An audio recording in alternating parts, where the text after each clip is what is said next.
বছর ধরে ভারতে অবস্থানের পর বিএনপির স্থায়ী কমিটির সদস্য সালাউদ্দিন আহমেদ দেশে ফিরেছেন। আজ রোববার বেলা 2:15টার দিকে ঢাকার হজরত শাহজালাল আন্তর্জাতিক বিমানবন্দরে অবতরণ করেন সাবেক এই প্রতিমন্ত্রী। সালাউদ্দিনকে বিমানবন্দরে বিএনপির বিপুল সংখ্যক নেতাকর্মী স্বাগত জানান। বিএনপির ভাইস চেয়ারম্যান বরকতুল্লাহ বুলু এ তথ্য নিশ্চিত করেছেন। 2015 সালের 10 মার্চ রাজধানীর উত্তরা থেকে সালাউদ্দিন নিখোঁজ হন।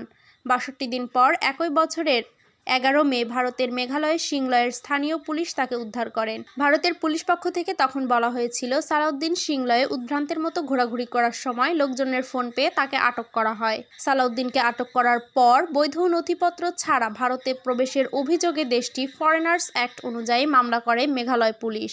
একই বছরের 22 জুলাই ভারতের নিম্ন আদালতে আনুষ্ঠানিকভাবে তার বিরুদ্ধে অনুপ্রবেশের অভিযোগে অভিযোগ গঠন করা হয়। এই মামলায় নিম্ন আদালতের রায়ে 2018 সালে সালাউদ্দিন খালাস পান। ভারত সরকার তাকে এই রায়ের বিরুদ্ধে আপিল করলে তাকে সেখানেই থাকতে হয়। 2023 সালের 28 ফেব্রুয়ারির আপিলে খালাস পান সালাউদ্দিন।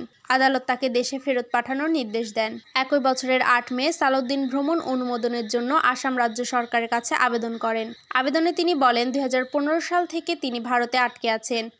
দেশটিতে তার বিরুদ্ধে যে অনুপ্রবেশের মামলা হয়েছিল সেই মামলায় আদালত তাকে খালাস দিয়েছেন। 2016 সালের 11 জুলাই তার পাসপোর্টের মেয়াদ শেষ হয়েছে। ভারতে থাকার কারণে তিনি নিজের পাসপোর্ট নবায়নের সুযোগ পাননি। ভ্রমণ অনুমোদন দেওয়া হলে তিনি নিজের দেশে ফিরে যেতে চান। দেশবাসী ও পরিবারের সদস্যদের সঙ্গে মিলিত হতে চান। 6 আগস্ট বিকেলে মেঘালয় থেকে মুঠোফোনে সালাউদ্দিন জানান তিনি দেশে ফেরার জন্য অনুমোদন বা ট্রাভেল পাস পেয়েছেন। সেদিনই তাকে এ পাস দেওয়া হয়। আর গতকাল শনিবার বিএনপির চেয়ারপারসনের মিডিয়া উইংয়ের কর্মকর্তা শায়রুখ কবির খান বলেছেন, 11 আগস্ট 11টায় দিল্লি থেকে ফ্লাইটে দেশের উদ্দেশ্যে রওনা দিবেন সালাউদ্দিন।